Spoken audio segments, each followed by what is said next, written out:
Well, okay, welcome back to our Wildfire Seminar Series. As usual, I'm sure people are going to trickle in as I introduce things over the next few minutes. It's great to have a nice audience here, and we've got a very special seminar today that fits in our own backyard. But it's been a pleasure having all of you involved in this, and we're hoping that people can keep this dialogue going, not just in this series, but in the months ahead. And I would be remiss if I didn't once again plug our very own event, the Big Earth Hackathon, which is coming up spring quarter. For the students in the audience, come on down, sign up and be part of this event. You can take it for units as a class, but you don't have to do that. You can just participate. People are registering, and if you register early enough, you get a t-shirt. So I hope you'll join us soon. For the faculty and staff, please spread the word. We would love to get as many of our bright Stanford students involved in this event as possible. But we are here closing out, I think, what's been an awesome dialogue for the last 9 weeks. And we're going to close it out today with a discussion of our own backyard. We're going to look at a wildfire plan related to Stanford University. And I perhaps sort of false advertise. Jessica on Borck's been leading the effort from the Stanford side, but we got a twofer today. You got Jessica in the audience. Actually, you got three first. Jessica's in the audience, so I guess she can answer all the tough questions today. But she has actually enlisted two great speakers for us who have worked diligently on this wildfire management plan. And so first have Scott Conway on the Zoom call today. Scott brings a unique combination of natural resource education, training, and management experience to forest and fuels management challenges. He's a 20-year U.S. Forest Service veteran in land management that includes a diverse set of roles, including district ranger, spatial ecologist, silviculturist, got that right, and forester. After leaving the Forest Service in 2019, Scott co-founded Vibrant Planet, a climate technology company that is focused on innovative collaborative land management approaches that can scale to statewide and nationwide strategic planning efforts. We also have Tania Treis, I hope I got that right, in the house. She is a principal and owner of Panorama Environmental Incorporated. She has over 20 years of experience in environmental planning, 10 of which she has applied to the planning and development of wildfire and fuel management programs, including locally for the Mid-Peninsula Regional Open Space District, big fan of a hiker like me, San Leandro Valley Water District, and Marin County. So we're pleased to have Scott and Tania here, and I'm not sure who's going to go first. They're going to tag team to give you a picture of how Stanford is looking to manage its risks. As you might know, or not aware, Stanford owns a lot of land.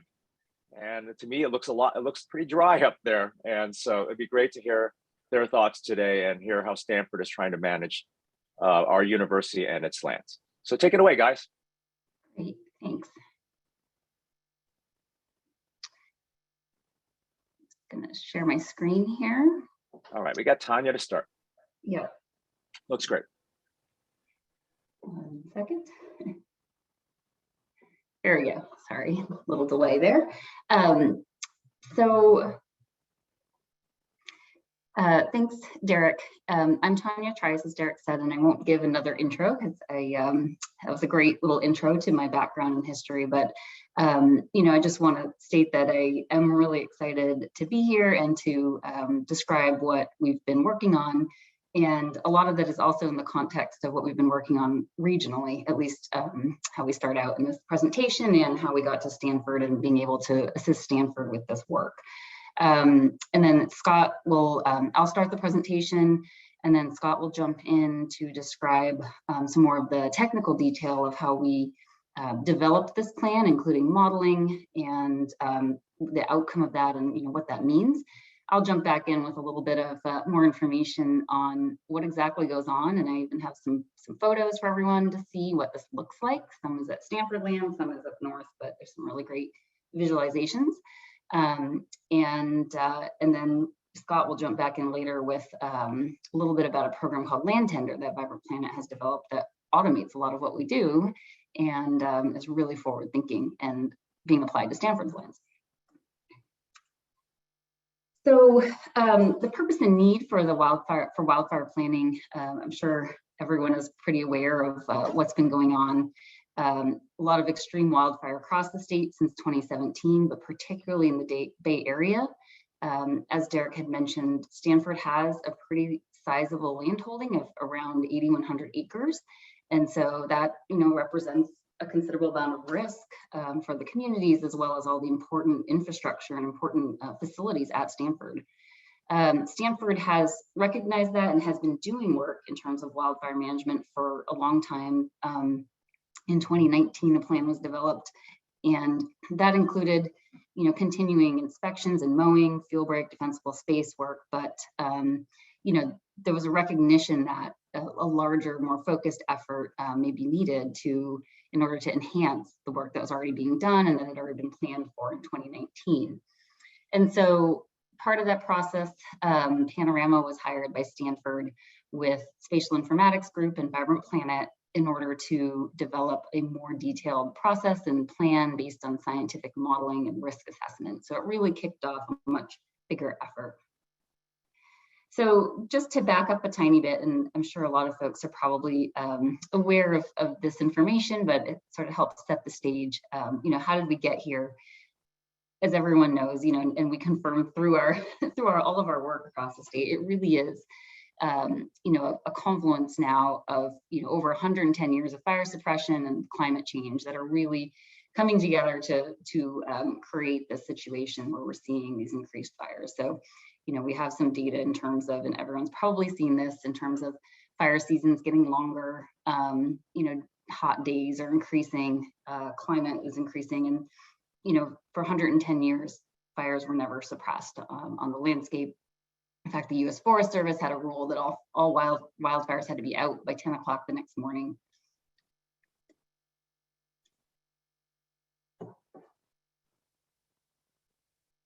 Sorry, I have a little delay.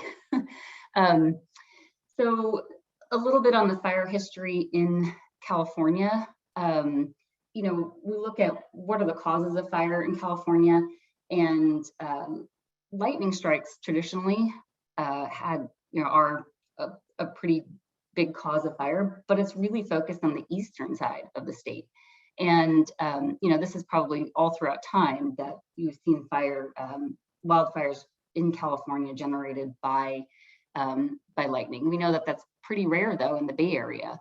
And so, but we know that there was fire in the Bay Area. And, some of the studies that have been done show that Native Americans who inhabited this area really used fire on the landscape. And a lot of what their practices entailed, helped to keep the vegetation or build the vegetation regime that we had up until 100 years ago.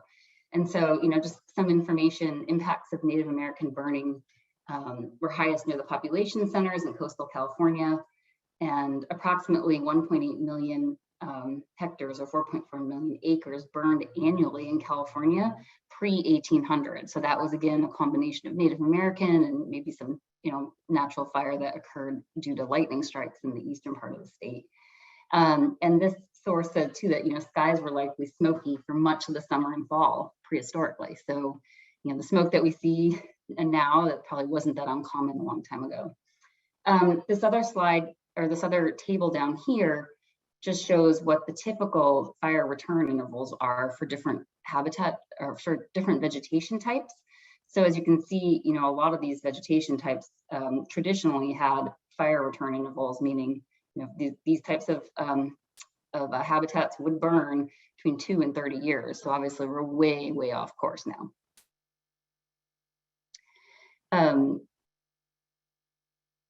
And this slide here just shows, what's been the result of this, how has the landscape changed? And I think these were just great pictures that show the differences, 1900 to 100 years later.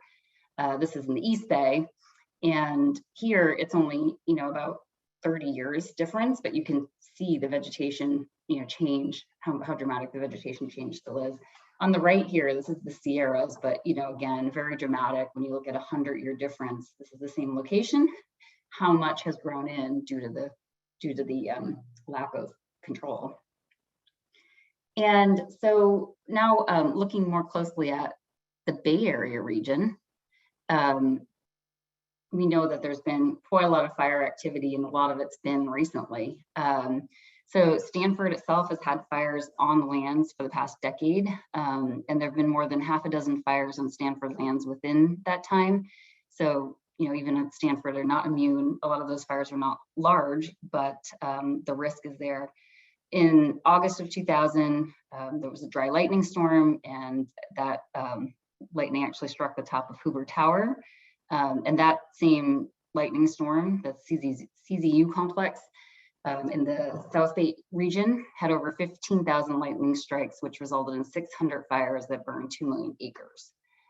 So we expect that this type of occurrence could happen more frequently. And we also know in the Bay Area, lightning is not super common. When it does happen, it's obviously can be catastrophic given the current field conditions. But we also know that many man-made causes result in wildfires, such as electrical utility failures. So what this leads us to is a bit of a paradigm shift that we're seeing now, and really a focus from the paradigm of stop all fire, war on fire, fire is destructive, to building fire adapted communities. And part of this new paradigm, which I think is what's shaping, you know, what we're looking at Stanford, is thinking about fire as a natural process that happens, but how to create resiliency, how to treat the landscape to keep it from being catastrophic, and then also taking a more holistic approach to management, especially when looking at communities. So with this new sort of political landscape, you know, we've noticed that communities in particular have certain expectations. Stanford is surrounded by many communities. You know, there's federal and state agencies at this point recognizing the issue and increasing budgets and budget allocations. And really this has given us an opportunity to work together, because obviously the fire doesn't respect jurisdictional lines. On the right here is a map that basically shows that what's known as the wildland urban interface. And as you can see, that's where the wildlands intermix with the urban areas. These are all areas that are obviously at very high risk for fire. And so as you can see, a good portion of Stanford's campus, which is outlined in red, is within the wildland urban interface. So a very important area and a very important focus area for the state right now in terms of treatments. So getting back to Stanford and planning, the 2019 plan was, like we said, was a good start. It included prevention measures, risk threat assessment, home safety, fire weather monitoring, wildfire response, and you know, it was setting up the framework of what's already being done or what was being done at the time and into the future. Under that, ongoing work continued to happen, and including vegetation management work such as mowing and grazing, work at Slack, work at Jasper Ridge. But again, the scale of it and the focus was not prescriptive. So the plan enhancement of the 2021 Wildfire Management Plan was undertaken, as I mentioned earlier. And the goal here was to basically take that 2019 plan and really focus and build out the vegetation management portion of that plan. So part of that process included understanding the specific areas of risk and looking at what assets are important and what the risk to those particular assets are, including building structures, ecological values, and then developing a plan using modeling in order to understand what can you do where to have the most benefit and effect, and prioritizing what needs to be done where. Another really important part of this, of the updated plan or the improved plan, was that it's adaptive. And so, you know, again, this plan cannot be something that's stuck in time, because everything regarding wildfire management and planning is changing so fast. So the plan is dynamic and it's revisited each year to incorporate, you know, what you learn, new data, new technology, new methodologies, regional data that's coming in, new risk assessment. So with that, I'm going to turn it over to Scott, who's going to talk about how the plan was developed. And then I'll take it back over after that. I'll stop sharing so Scott can jump on. Fine. All right, let's do the screen share swap here. And I'll apologize. I actually have somebody doing some fuels work in my backyard. So if you hear a chainsaw, that's what's good. So nobody can accuse me of the not in my backyard syndrome, as I proposed some treatments on Stanford and doing the same for my house. So really quickly, I just kind of want to go over the general workflow and then maybe dive in some of these buckets. And I pity Aaron and Jess here because they've seen this flowchart madness, but others, it will be new. So just kind of think about how we developed this and how we work through Stanford in the process. And you kind of have this legend of where Stanford had, our working group had input. So this wasn't just like us in a dark room figuring all this out. There was a very iterative process. And great team to work with, had a lot of fun. And I got to say that we learned a whole heck of a lot in this environment. It's a super, like when I first got asked to do this project, and I was 8,100 acres, I'm like, I manage millions of acres in the Sierras. This is not a problem. The complexity that's in this particular 8,100 acres, and I know all of you guys nodding your head, I didn't really truly grasp until we got in here. So I learned a whole lot, and we're applying what we've learned here in new landscapes. So it's been a great effort. The first thing that we had to start doing is pull all the data in. And that's probably the messiest part, because there's GIS Shop, they have a geodatabase with lots of stuff, but some of that stuff is useful, some of it isn't. We have our own data sets, so we're trying to merge it all. So this first part was just trying to get at what the lay of the land from a data perspective is, where the gaps were. Did we need to go do some surveys, generate some more information? And then there was also the review of that information. And you're going to see that in the fire modeling, where we had access to land fire data sets that expressed what kind of fuels were on the ground.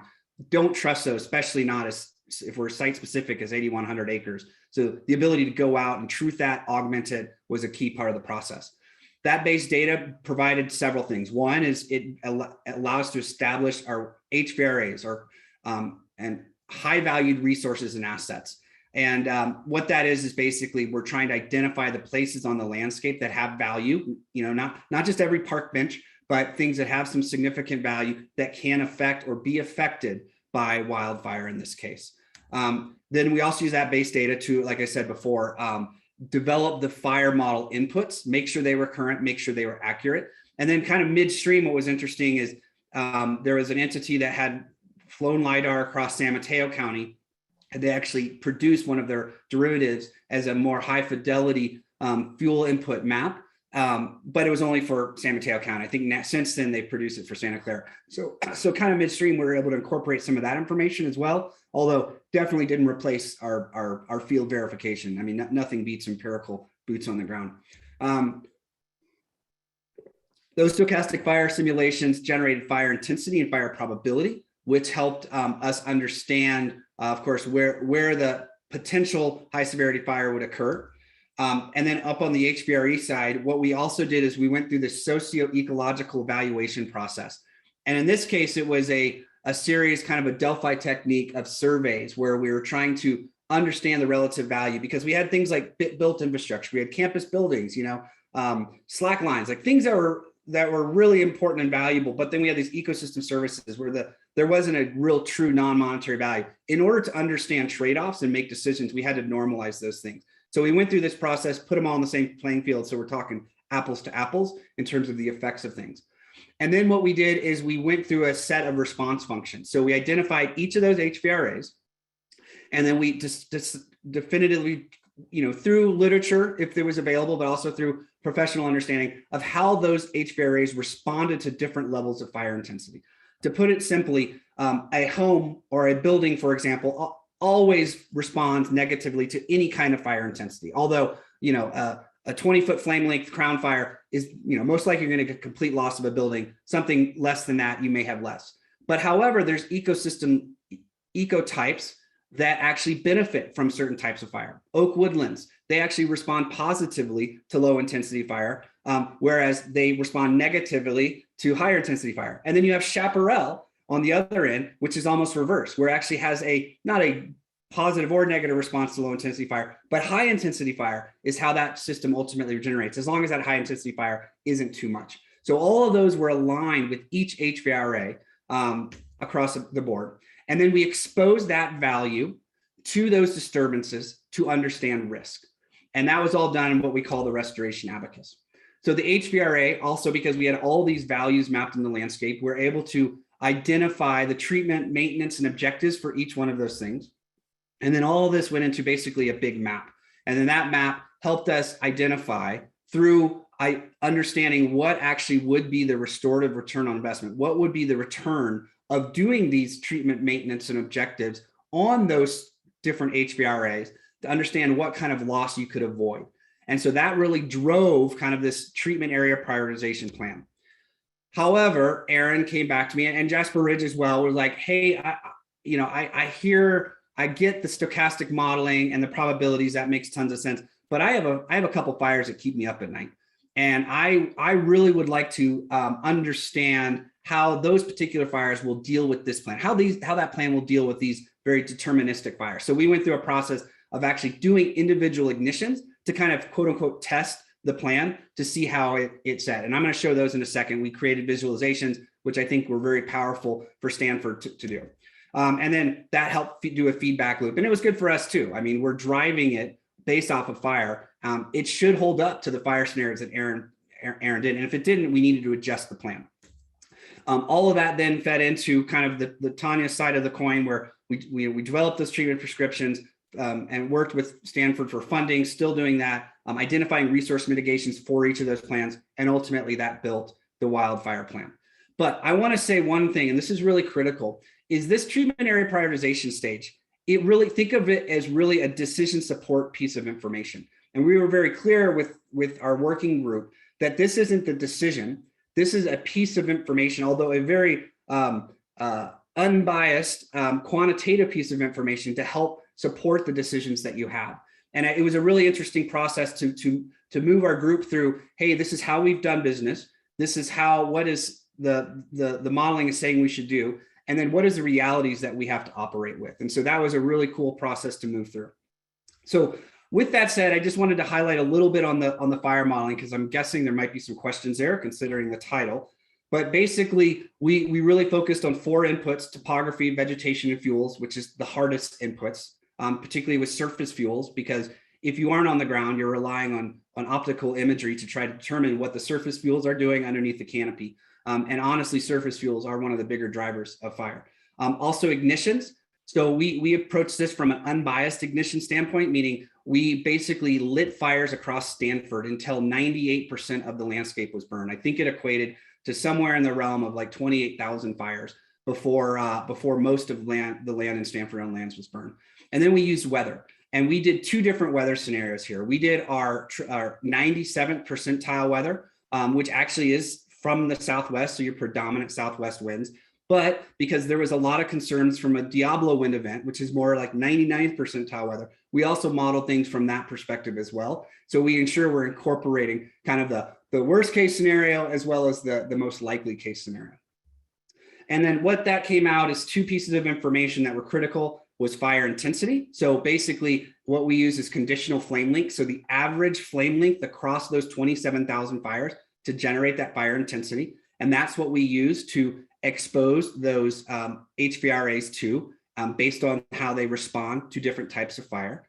And then we also did fire probability. So how many times a particular 5-meter pixel burned of those during that 27,000 burns. So clearly there was a lot of potential for probability, not necessarily intensity in and around Jasper Ridge, just by the simple fact that they are in the wildland and urban interface. And I'll say one other thing is that we modeled everything with a 3-mile buffer. So we didn't have any edge bias, right? Is we wanted to make sure fires were moving in and out of Stanford-owned land. So it wouldn't show this like low probability right at the edge because there wasn't a fire able to freely move back and forth. So I'm going to go into some of these deterministic runs, and then I'm going to show those. I think they'll be really powerful. These are kind of basically, I went to Aaron, I'm like, okay, man, what are you worried about? And so we just kind of went through and developed 6 different scenarios with each of their own weather to identify, okay, how would these look over time? And we did a simulation basically with no fire suppression for I think 2 burn periods. And then ultimately, these are kind of the burn inputs, but we also ran statistics according to each one. So in understanding what the mean fire line intensity was, the rate of spread, how that changed based on doing nothing versus doing something. Again, all kind of really supporting the decision support, I think, analysis is ultimately what this came at. So I'm going to splash over to yet another way of communicating. Come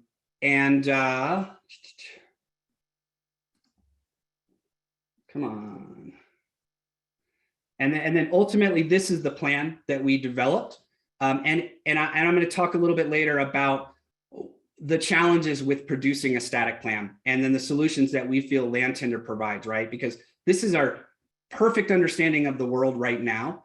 But as those treatments start unfolding on the landscape, or, you know, God forbid, there's a fire that starts somewhere and changes things, then all of a sudden you have to, do we reevaluate this plan and adapt to it? Or do we depend on it and just say it's going to be mostly right? And that's where we'll get into land tenders. What we really want to do is start moving Stanford towards an adaptive dynamic management approach, as opposed to this static kind of one-off, which is great, but can quickly become stale as you start being more aggressive in your treatment protocols. So this is ultimately what came out. And so this is some of the tests we did. This is actually an ignition we did in Jasper Ridge under a Diablo wind event. And you can see we have a couple different treatment scenarios. And I think wisely, Jasper Ridge, I see Tony's on, they were really, you know, concerned there could be quite a bit of impact, you know, both positive from an ecological standpoint, but also potentially negative. And I think they wanted to understand what it would look like if we did something less than what the plan said. And so we kind of ran these three scenarios, no action being on the left, the plan being on the middle, and then something a little bit lighter, but really focused on kind of this strategic fuel like buffering Stanford lands from Portola Valley and vice versa. And so I'll run this scenario, and hopefully it's coming through my poor mountain internet connection. But, you know, lots of statistics behind that. You saw in that table, but visually you can see clearly the no action has some negative effects on the surrounding communities. And then these other two contain the fire versus the middle being probably less effects. And, you know, and fuels treatments aren't designed to stop fire, right? They're designed that gives firefighting resources a chance to make a stand.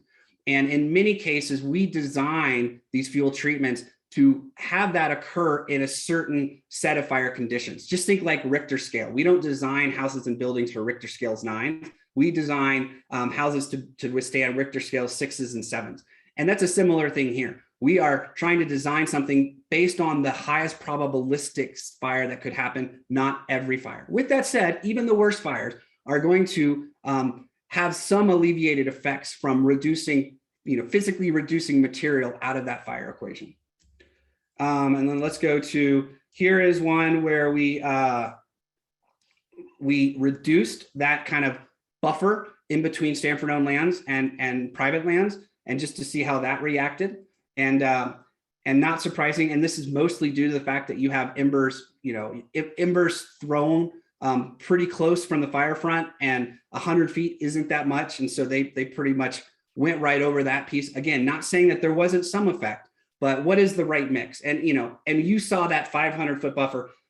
That doesn't imply that when it's done on the ground, you're going to have this clean 500-foot no vegetation. It's something that, you know, it's that strategy, and then the tactics happen on the ground where somebody's on the ground saying, yeah, we're going to dive in here because there's a bald spot there, or we're going to go out a little further here because we're going to wrap around this oak tree that could really use some thinning. So it's a strategy. It needs to be implemented on the ground appropriately with the tactics with boots on the ground. And then finally, this is with southwest wind, where we ignited a fire actually in Portola Valley. And then how did these particular fuel treatments, in other words, protecting Stanford-owned lands from a fire, which is probably pretty, you know, much more likely than something happening within Stanford lands from the surrounding community. And not surprisingly, that 500-foot fuel break, assuming everything was treated, knowing that could change, does protect Stanford-owned lands. And then this was, I think, the same thing, a more minimum 100-foot fuel break, and how did that react to that particular situation? So again, this is not reality, right? This is a modeling exercise. And I'll be the first to say that their models are only as good as their inputs, and they're only as good as ultimately what the decision they're trying to do. But it's more pieces of information that ultimately went into the hands of the decision maker so they could make an appropriate decision. I think that is all I was going to do on this side of things. I think I'll pass it back to you, Tanya, and then I'll set up land tender for we can preview for Stanford on lands. Yeah. So if you can stop sharing, and then I will share again, and I will walk through a little bit of what this actually looks like on the ground, as Scott had alluded to. So give me 1 second here.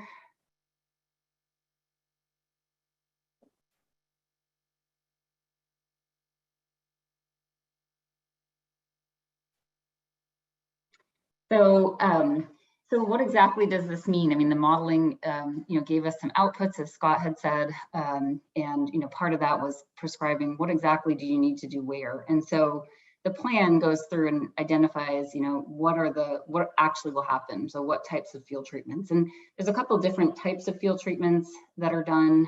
Fuel breaks, as Scott described, are areas that there's shaded and non-shaded fuel breaks. A lot of these areas, like a Jasper Ridge, would be a shaded. And what that really is as you can see on the small picture here, it's more about cleaning out understory and bladder fuels, dead vegetation, in order to reduce the ability for the intensity of flames and the flames to spread to canopies. Defensible space is another really important component of any wildfire management plan, and that's really looking at structures and what do you need to do within the first 5 feet, 30 feet, 100 feet. And then there's other areas where you just look at fuel reduction. So fuel management, fuel reduction, these are often larger areas. And sometimes that work also, has other benefits like ecological restoration, removing invasive species, and focusing on forest health and tree health. When it comes down to it, really the work that's done, there's just a couple different ways that you do this. It's not as complicated as the modeling. There's mechanical work that tools come in, you come in with tools, so masticators, but a lot of this work is actually done by hand, just due to access issues, the types of vegetation, and this is what we're seeing all across the Bay Area. Prescribed herbivory is another really important tool, and that can be goats or sheep or other livestock, and oftentimes prescribed herbivory is effective once you've initially treated an area. And you want to maintain it because, again, the plan also addresses maintenance. And then prescribed burning is another tool in the toolbox that's identified in the plan. There's no plans immediately for prescribed burning, but we know that it's something that's being looked at more closely in a regional scale, and we're working on that with Mid-Penn right now. And then the plan also identifies, as you're doing all this work, recognizing that Stanford's lands have a lot of natural resources and cultural resources and other important resources, that best management practices are incorporated. And really, because this work is happening all over and it's happened for a while, there's some standard practices that are implemented in order to ensure that the work is not affecting important resources.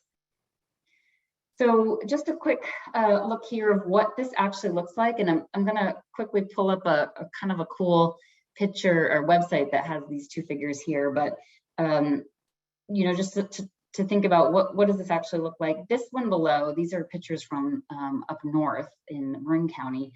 But, this shows what an evacuation route would look like before doing any work. This is a pretty extreme picture, and this is after. So this is on the more extreme side when you're looking at evacuation and how to get fire engines in and out. Fuel breaks may look something more like this. So there's obviously a range of what treatments can look like. As you can see here, there's not a whole lot of difference between the two if you step back and look at the treatments. But again, this is a pretty typical type of treatment. And then this one below, also on Summit, I think, up in Marin County, the real point here was that a lot of the thinner diameter trees that are kind of choking out healthy trees, the dead matter on the ground, the ladder fuels, it's all cleaned out, right? So this again was all done by hand, the material taken out because this was a fairly steep slope, but this is an after effective heat minute treatment from a fuel break. Real quick, I'll show you the other image. Let me pull this up. This is a real cool visualization. This is up in Citron Bowl and Larkspur. So this is what it looked like before. And the slider shows just a year later. what the landscape looked like after field treatments. And again, you know, it doesn't necessarily mean that what's important here is that you don't always end up with kind of dirt, bare earth, you know, scorched earth underneath. This is a landscape that was responsive. This is obviously after it had rained, but you can see how lush and green and how nice that looks. So it's not, you know, these field treatments don't necessarily decimate your landscape. In a lot of ways, they enhance the natural ecosystems. Going back real quick to the presentation, we're almost through here. So the new plan included, you know, several new chapters, and I think one of the most important parts of the new plan is that it has this annual and long-term planning process laid out. And so that really took us into the implementation at Stanford. So while this plan was just finished in September, because we had done a lot of the work ahead of time in terms of understanding what needed to be done where, actual implementation started last year under the plan. And so in 2021, over 137 acres were treated, but from the plan in particular, there was work at the property at Alpine Road in Portola Valley, as well as 68 acres down at Woodside, Forest Park and Webb Branch. And it also included some tree removal and continuing conversations with Jasper Ridge in order to figure out what could be done there. And you know, I think another really important point is that even though the plan, as Scott said, had listed out priorities and looked, you know, fairly, you know, stable in terms of do this first and this second, we know the reality is as you're implementing that you have opportunities that you want to you know seize. You have areas that may take a little more planning work, and so it's adaptive. And the annual planning process is shown here. So again, the key thing is that it's basically a continuous cycle. Work is getting done, new work is being planned, budgets are being planned, adaptations to the plan are being made all throughout the process, and outreach to partners. And so, you know, part of the plan also did include quite a bit of outreach. You know, we didn't get into too much detail on that here, but, you know, a lot of coordination with the jurisdictions within which Stanford falls was needed, and also just continued conversations as neighbors are doing work as well. And with that, we're at the end, but Scott will talk a little more about this idea of using technology and moving, and again, in the implementation, kind of moving forward and adapting. Yeah, and I'll be quick. I want to get to questions. So Steve, I'll bump through this in 5 minutes. Now that you have all the context, I think land tender will be pretty easy. So this goes back to, you know, what we don't want to do is, you know, to a certain degree, I want to put me out of a job, right? Like where Stanford has to continually to engage us to try to redevelop these plans. There's got to be a better, we don't have time to do this kind of process over and over again. And this is the same as the state. So in order to really make this decision process, create the information you need for better decision support, we need to automate it and optimize it and put it in ways that, you know, somebody that doesn't work in ArcGIS all the time can work with. And so we developed Land Tender. It's a subscription as a service that allows us to iterate on the software, improve it, but also most importantly, always update it from a quarterly and annual cadence. So when Aaron comes in or Tony comes in and says, I want to do a new plan in my area, they can open it up and they're operating with the best available information. Because even though we developed that plan, assuming some of the treatments would go as planned, we know that that doesn't always happen on the ground. So it's kind of this unbiased, like check monitoring system that says, now that you've done A, you should do B instead of C. So you sign in, and you're immediately landed to this kind of planning area. And I have lots of planning areas across the state, but clearly we want to be focusing on Stanford lands. And so right now Stanford doesn't have this particular tool. We're navigating a license agreement with them, but it will be in their hands from a trial perspective here within a month or so. But as you can see here, oh, by the way, we've shifted acronyms for good reasons, but you guys have to know, from HPRAs to SARAs, or Strategic Areas, Resources, and Assets, because we're starting to include more of the strategic areas, like where does the fire come from that's going to affect this particular home, not necessarily that direct exposure side of things. But here, all the things that we talked about in HPRAs are loaded up, right? Habitat, vegetation, we have our strategic fuel areas, we have all the assets, structures, utility infrastructure. So all the important stuff, right? It's almost overwhelming, which makes this really hard for one person to effectively produce something. You want to put it all in one place. Of course, we have all of the disturbances here, fire. Actually, we didn't do drought, but you get the idea.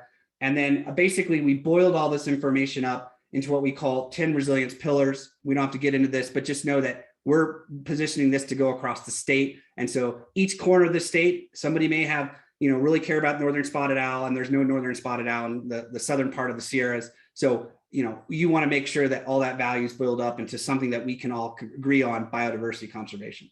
So I'm going to get to the fun part and actually do a quick plan.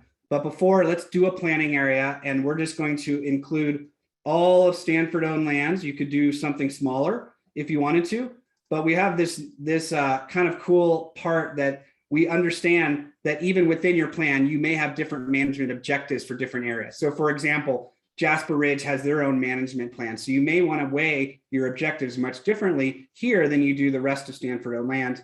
And then right next door, their neighbor Slack has a similar issue, right? Is that they have a certain management plan. And so you may want to weigh objectives much differently there. And so you can upload a shapefile or draw one. I'm just drawing one for fun. Excuse my chicken scratch as I draw, but we're going to save that planning area and SU, Jasper Ridge, and Slack.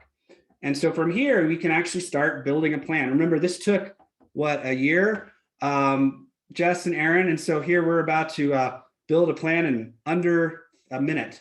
And so here in Stanford University, we may be really focused on fire adapted communities, which is where we have a lot of our data, and social cultural well-being, which includes academic assets as well as cultural sites, and a little bit in biodiversity conservation.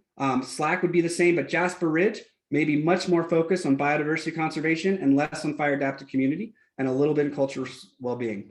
And so now what it's doing is it's finding that restorative return on investment based on the objectives that we weighed, based on the location where we're at. And just because there's a significant amount of processing going on underneath the hood, I'm going to jump over here. And what comes out is kind of this rough heat map or prioritization map. But let's say Aaron's like, look, I only have, $500,000 I can spend this year and maybe 250 next year. So you can parameterize this further and start building projects based on what kind of operational parameters you have, which would ultimately come out to something like this, where you have projects prioritized, red being the highest ROI based on how you weighted the pillars from those spatially explicit areas, purple being the least.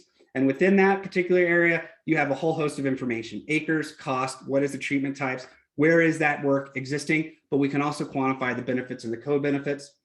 And then finally, what we found is that a lot of times there could be multiple scenarios. So we kind of have this collaborative tool where you're able to build comparisons and drag scenarios against each other. So you're able to understand what the trade-offs are. And I'm going to have one that I pre-populated. This is actually on the North Yuba landscape. But you have multiple scenarios, a bunch of different inputs, and you're able to compare those actions both immediately, right after treatment, where something like carbon would show as a net loser, right? Because you're removing carbon, and now you haven't done anything, and that carbon is continuing to accumulate. But then you expose that carbon to those disturbances, and clearly you have a complete loss of above ground biomass, which would translate to biogenic and pyrogenic emissions, whereas you did something, you actually made the remaining carbon more resilient. So trying to put it all on the plate and then have some forecasting to understand, hey, we really want to analyze the benefit of these scenarios over time, not just immediately, because clearly there's going to be a challenge with doing that when you're talking about a probabilistic disturbance scenario environment. Okay, so anyways, Aaron and Jess, we just built a plan in 5 minutes. I know you're suffering that we did that in a year, but know that next time you do it, it's going to be easier. Well, that's great. That's really an exciting tool that I think a lot of people would like to get their hands on and play with. Thanks for a really compelling talk, Tania and Scott. And I just want to open the floor up to questions. Please feel free to unmute yourself or use the chat function if you're really shy, or raise your hand. Preeti, you get to go first.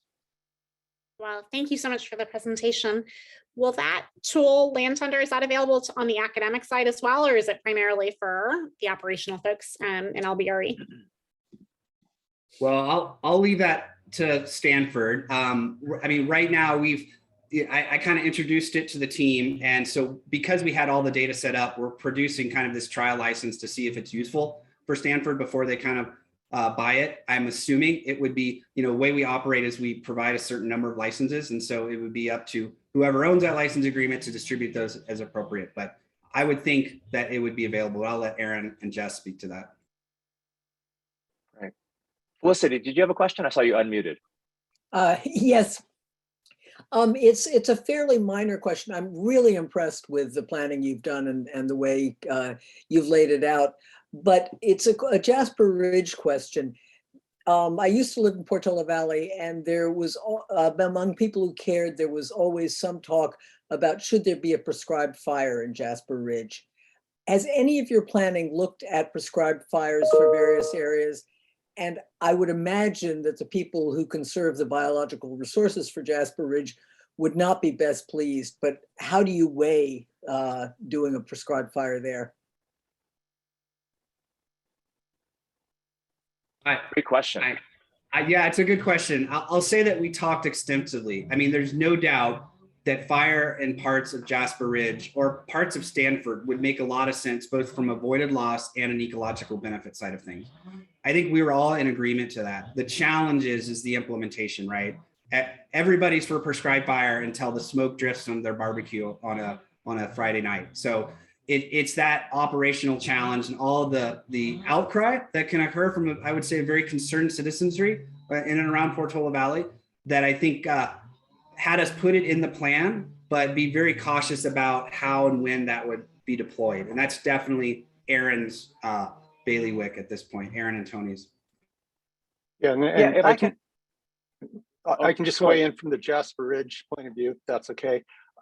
Which is, yeah, I think we would love to see some prescribed burns at Jasper Ridge in appropriate areas if it can be done safely. And what we're really looking for now, and it's been great, Scott and Tanya seeing the land tender, that's a huge advance, I think, is ways to maximize the compatibility between the fire fuel reduction needs and the maintenance of the ecological system in a way that keeps it operating naturally. So lots of exciting work to be done there, I think. Yeah, Felicity, I'll weigh.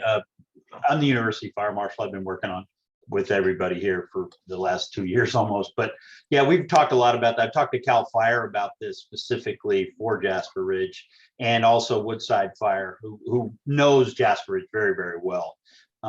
And they both, they have their concerns because recently there was a control burn that got out of control down in Morgan Hill.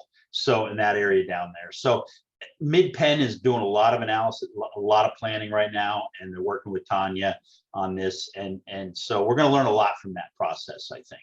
And it's not off the table at all, but there is a lot of issues that are surround that when you're close to an urban area. And we're pretty, Jasper Ridge is right kind of pretty much around an urban area. So just want to throw that out.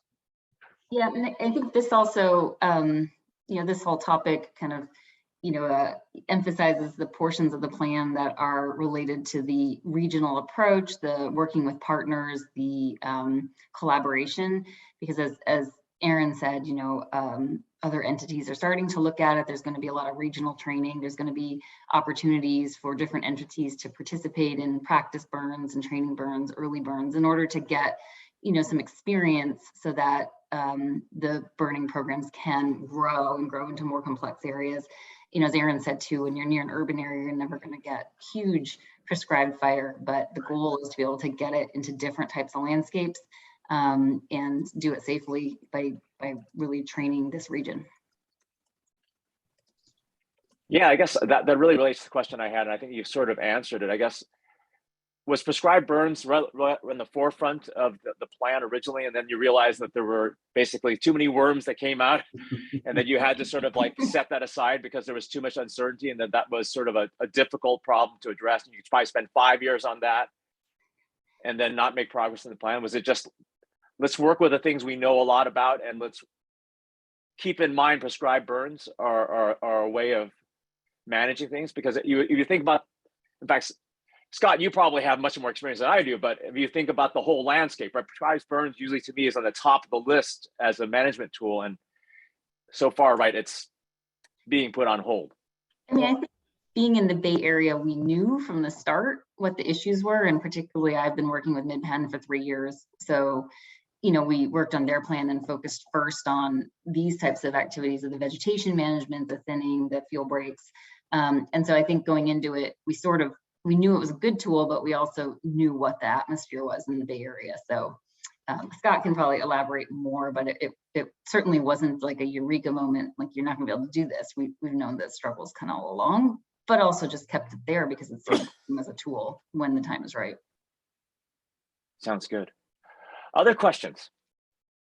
I'll answer Tony. So yeah, the approach we did here is an unbiased approach where the ignitions were random, but they were random until the 98% of the landscape burned. And the reason we went with that approach versus where a likely ignition might occur is, we only have a small sample size of where likely ignitions would occur, right? However, ignitions have been recorded since maybe the 70s. So if we just relied on that likely ignition, then we have some potential bias there. Whereas if we're like, hey, we just want to light fires until the whole landscape is burned and then derive our probabilities and intensities from that, it gave us a much more unbiased approach and not rely on, albeit historical data. It wasn't enough of a historical data set to be comfortable with using, because there are lightning strikes, relatively rare, but that there are multiple source ignitions than just off a highway. Thanks. Kinshuk has a question here or comment in the chat. Says, does the planning process consider biochar generated burns versus traditional treatments? It's a great question.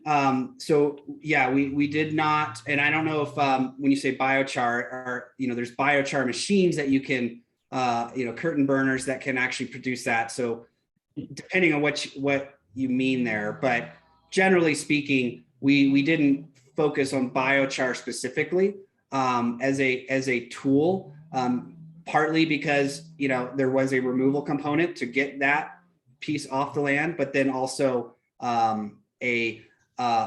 it's still a tool that's relatively novel and hard to depend on in terms of a workforce capacity issue. Great question and answer. Thank you. No. Yeah, I had a couple questions about the lessons learned as you modify the plans going forward. One is, will there be a way to share those lessons learned so that places beyond Stanford can benefit from them? But also, and maybe this is a question for Jessica, is will the lesson learning include things like ecosystem recovery, and how far out are you going to be tracking these lessons? I get off mute first. Thanks for the question, Nona. I think it's a really great question. I don't know if I have a concrete answer for you because we haven't really made our first round of lessons learned here, but I can say that we're extremely open to trying to understand and wrap our hands around where we can pivot and what we need to do. I mean, I think the most important tool out of this plan from my perspective is how dynamic we have made it. It's not a static tool moving forward, and we're going to continue to learn and grow with it. So to the degree that we can really explore those lessons learned, as your question implies, how deep can we go? I think our goal would be to understand it to its fullest extent and deploy as many resources we have so that we can just continue to get better and better with how we, implement what we need to do on an annual basis and continue to reduce our risk overall for the university. And I have to say, the other piece of this plan that I like second best to the first one, which is being so dynamic, is how much of a regional play this is, right? This is just the start of a conversation with our next door neighbors, but it is, Aaron has some great work ahead of him and has some super contacts with different fire agencies, not only regionally, but across the state. And so, fire knows no boundaries, as these guys have talked about, and we really need to start looking at this holistically. And so we've attempted to do some of that with this plan. And Scott alluded to that in the beginning, how we have a 3 mile 3-mile radius, right, Scott, outside of our campus boundaries to better understand how, fire is transferring across the area. And not only that, but we've have conversations initiated with those neighbors. They're doing work. There's so much money federally and statewide now because there's a lot of attention to this topic. And so that's actually been so great because it's enabled the public sector to seek grants and start to invest in doing their own wildfire mitigation. We're a private institution, so we don't necessarily have the ability to apply for those grants, but we can partner with our neighbors to leverage each other to really look towards solutions to some of this. So I know that's much more of an answer for you, Nona, but I just wanted to take a moment to kind of share my thoughts and share my gratitude with Tania and Scott. They have been such amazing partners for us. We've learned a lot, and we hope to continue to work with them and learn and grow and explore things more deeply as we learn them as well. So thank you for that question. And I think also the communication with different, particularly with the fire protection agencies, is really critical for the learning process right now. So, I've been on calls for various projects with the CAL FIRE folks for this region, and they really are a wealth of knowledge of what they've done where, what's worked, what hasn't. Santa Clara County Fire, San Mateo County, but continuing Woodside Fire, continuing those conversations and that communication is a really key part of this because they're dealing across jurisdictions and just really, really focused on this issue and are really in the know of what's happening where. So building those relationships has been also an important part of this process. Wow. Well, I think that's really a good way to wrap up. We're about out of time, and I apologize if we can get to all the questions, but what a really nice, pretty comprehensive look at what Stanford's trying to look at and address, and that this doesn't look like a done deal, which I'm glad to hear. This is not a wildfire plan in 2021, and we revisit it 10 years from now, so I'm glad to hear it's dynamic. I encourage people to reach out to me, and if you need to make connections with Jessica and Scott and Tania, I'm sure they'd be happy to follow up with questions. In fact, I know feedback from the Stanford community and how this is doing, but I'm encouraged that our lands and university, aren't falling under the radar. They're a very important piece of not just our community here, but the underlying counties. As he said, fires know no bounds. So thank you for everyone's participation and questions. We hope we'll be doing this again soon, maybe sometime next year. So stay tuned and stay healthy and stay safe. Have a great afternoon, everybody. Thanks. Thank you so much, Derek. Thanks, everybody.